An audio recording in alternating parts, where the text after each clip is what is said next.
టీవీ1 TV ప్రేక్షకులందరికీ శుభోదయం. యేసుక్రీస్తు పరిశుద్ధ నామంలో ప్రియులారా, మీ అందరికీ స్వాగతం, సుస్వాగతం.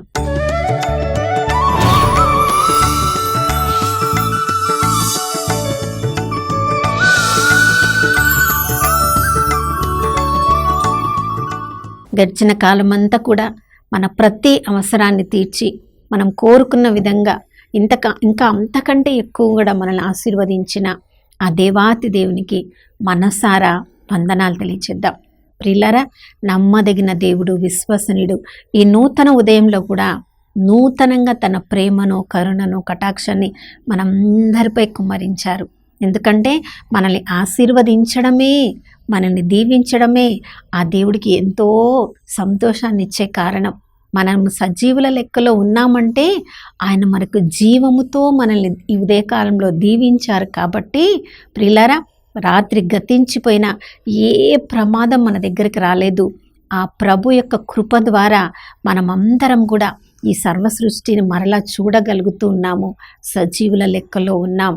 ప్రియులారా, లోకంలో ఎన్నెన్నో రకాల శ్రమలు, ఎన్నెన్నో రకాల శోధనలు, కొన్ని మనం తెచ్చిపెట్టుకునేవి ఉంటాయి, కొన్ని మనం అకస్మాత్తుగా ఎదుర్కొనేవి ఉంటాయి.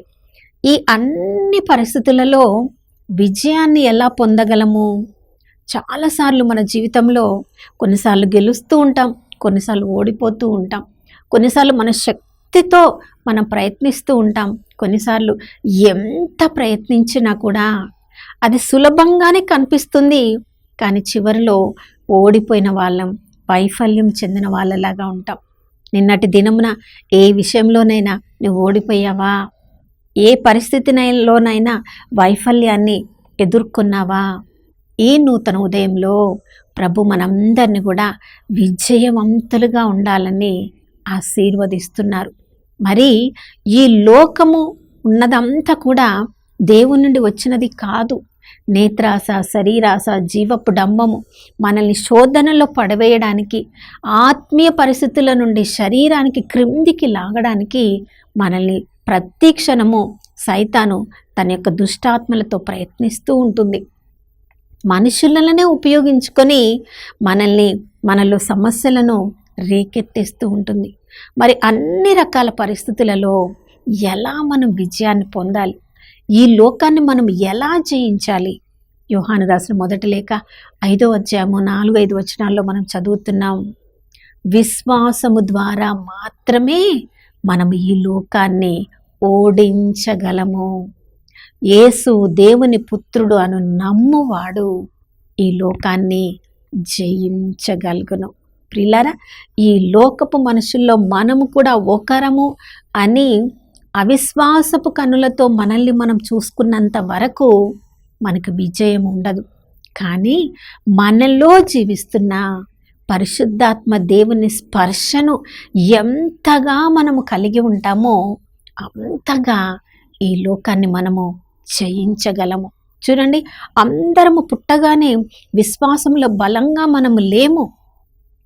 చిన్న బిడ్డ పుట్టినప్పుడు పాల కొరకు ఏ విధంగా దాహముతో ఉంటుందో, ఆకలితో ఉంటుందో, మనము విశ్వాసంలో చిన్నగా అడుగులు వేస్తున్నప్పుడు కల్మషం లేని ఆ పాల కొరకు పుట్టిన బిడ్డ ఏ విధంగా ఎదురు చూస్తూ ఉంటుందో, మనం కూడా కల్మషం లేని వాక్కు కొరకు విశ్వాసంలో మొదటి అడుగులు వేస్తున్నప్పుడు ఎదురు చూడాలి. వాక్యమే యేసు ప్రభువు కాబట్టి మొదటి అడుగులు మనం వేస్తున్నప్పుడు మనకి ఆధారం ఆ వాక్యమే అయి ఉండాలి. ప్రియులారా, తిమోతికి రాసిన 2వ లేఖ 3వ అధ్యాయం 16-17 వచనాల్లో మనం చదువుతున్నాం. ఈ లోకంలో ఏమి చేయాలన్నా కూడా, ఏ విషయంలో విజయవంతం మనం కావాలన్నా కూడా, ఏ పరిస్థితి కొరకు మనల్ని మనం సంసిద్ధం చేసుకోవాలన్నా కూడా వాక్యము ద్వారా మాత్రమే అది సాధ్యం. ఆ వాక్యము మనలోని దోషాలను ఎత్తి చూపిస్తుంది. మనం ఎక్కడెక్కడ తప్పులు చేస్తున్నామో, ఏ విధంగా వైఫల్యం అవుతున్నామో, ఆ వెలుగునిచ్చే వాక్యం మనలోని దోషాలను, మనలోని తప్పులను ఎత్తి చూపిస్తుంది. మనము పాపంలో పడిపోతున్నప్పుడు మనల్ని ఖండించే శక్తి ఆ వాక్యానికి ఉంది. మనం ఎప్పుడెప్పుడు నీతిగా నడుస్తున్నామో శబాష్ అని చెప్పే శక్తి కూడా మనల్ని బలపరిచే శక్తి ఆ వాక్యంలోనే ఉంది ప్రియులారా. కాబట్టి వాక్యాన్ని ఎంతగా మనం అంటి పెట్టుకొని ఉన్నామో అంతగా విశ్వాసంలో ప్రతిరోజు కూడా అభివృద్ధి చెందగలము. యెహోషువ మోషే తర్వాత అంత గొప్ప నాయకుడు అవ్వగలిగాడంటే యెహోషువను నాయకుడిగా ఎన్నుకున్నప్పుడే దేవుడు అతనికి కొన్ని నియమాలను ఇచ్చాడు. యెహోషువ గ్రంథం 1వ అధ్యాయంలో మనం చదువుతున్నాం. ధర్మశాస్త్రాన్ని దివారాత్రములు చదవాలి, నువ్వు పఠించాలి, ధ్యానించాలి, పాటించాలి, అందులో ఉన్న నియమాలను పాటించాలి. ప్రియులారా, ఈ లోకంలో యేసు ప్రభు కంటే జ్ఞానవంతులు ఎవరు లేరు. జ్ఞానానికి మూలమే యేసు ప్రభు. యేసు ప్రభు చెప్పిన మాటల్లో ఏ దోషమును పట్టేవాళ్ళు అప్పుడు కానీ ఇప్పుడు కానీ ఎప్పుడు కానీ ఉండరు. మరి మనము ఆ వాక్యాన్ని, ఆ యేసు ప్రభు వాక్యమైన యేసు ప్రభుని మన హృదయంలో పదిలపరుచుకుంటే మన జీవితం సరైన దారిలో వెళ్తుందా? మనము విశ్వాసపు అడుగులను బలపరుచుకుంటూ ముందుకు వెళ్తున్నామా?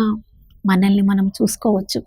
యెహోషువ అంతడు చేసిన అన్ని యుద్ధాల్లో విజయము పొందాడంటే యుద్ధాలకు వెళ్ళకముందు ఆ ధర్మశాస్త్రాన్ని చదివి ప్రభువు చెప్పిన ఆజ్ఞలను పాటించడానికి ఎప్పుడెప్పుడు ప్రయత్నించాడో ప్రతి యుద్ధంలో గెలిచాడు.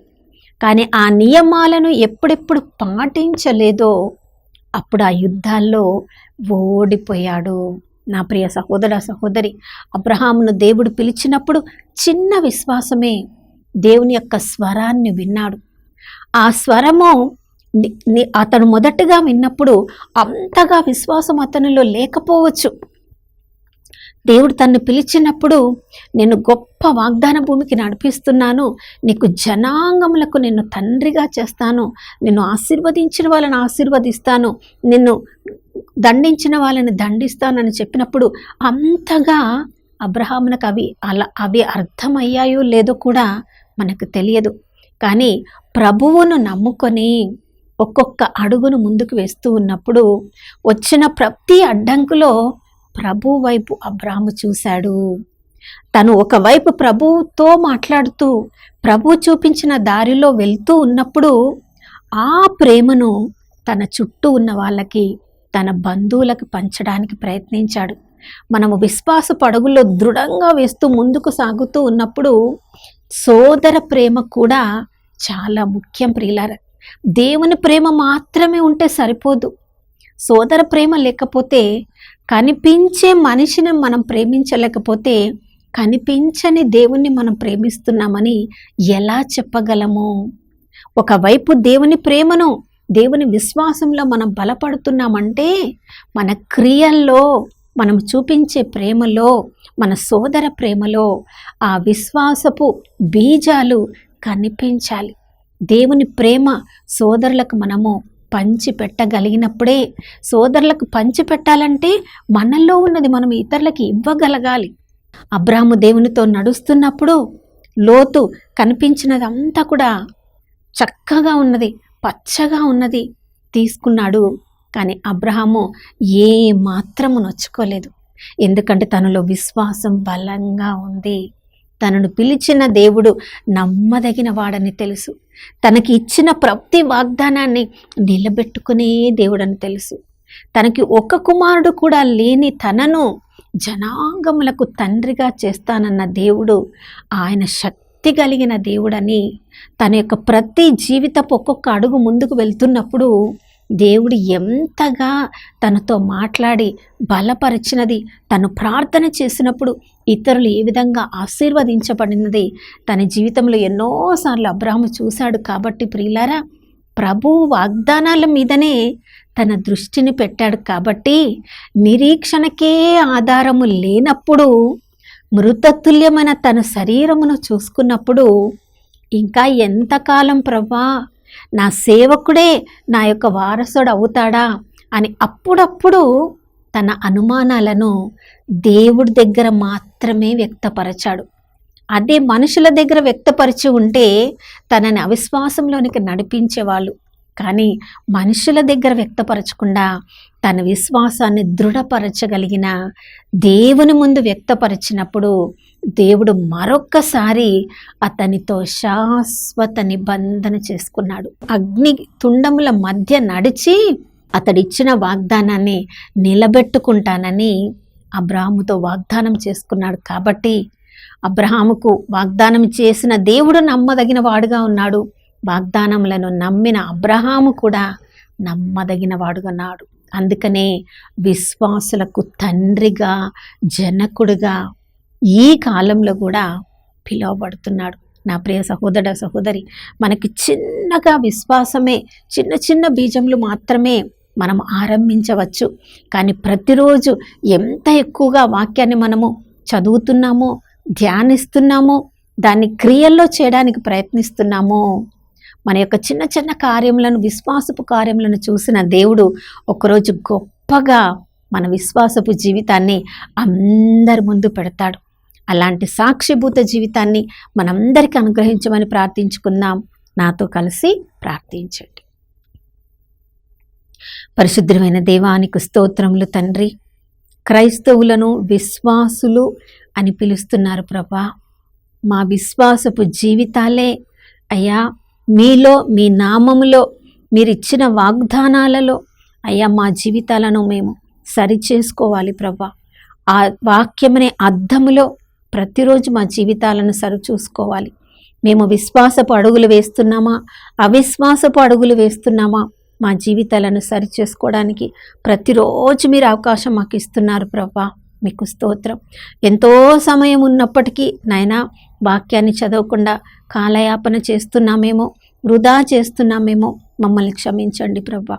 వాక్యముతో మేము సమయాన్ని గడుపుతున్నప్పుడు మీరే స్వయంగా మాతో మాట్లాడుతున్నారు. కాబట్టి మా ఆత్మీయ జీవితాలను వాక్యము ద్వారా, మీ మాటల ద్వారా విశ్వాసపు జీవితాన్ని దృఢపరిచే దేవుడవయ్యా, నీకు స్తోత్రం.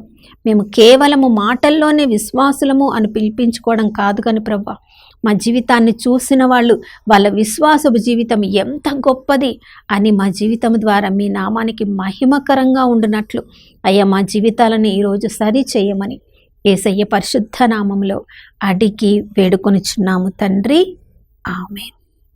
అవును ప్రియులారా, ఆ వాక్యం కోసమే తన జీవితాన్ని సంపూర్ణంగా సమర్పించుకున్న అపోస్తలుడైన పౌలు అంటున్నాడు, క్రీస్తు అనుగ్రహించే శక్తితో, విశ్వాసపు శక్తితో నేను అన్నీ చేసి ముగించగలని. ఆ విశ్వాసం ఈరోజు మనలో కూడా బలపడునుగాక. మరొక నూతన శుభోదయంలో మనం అందరం కలుసుకునే వరకు దివ్యవాణి టీవీని వీక్షిస్తూ ఉందాం. ఇమ్మానుయేలు, ప్రభు మనతో ఉన్నారు.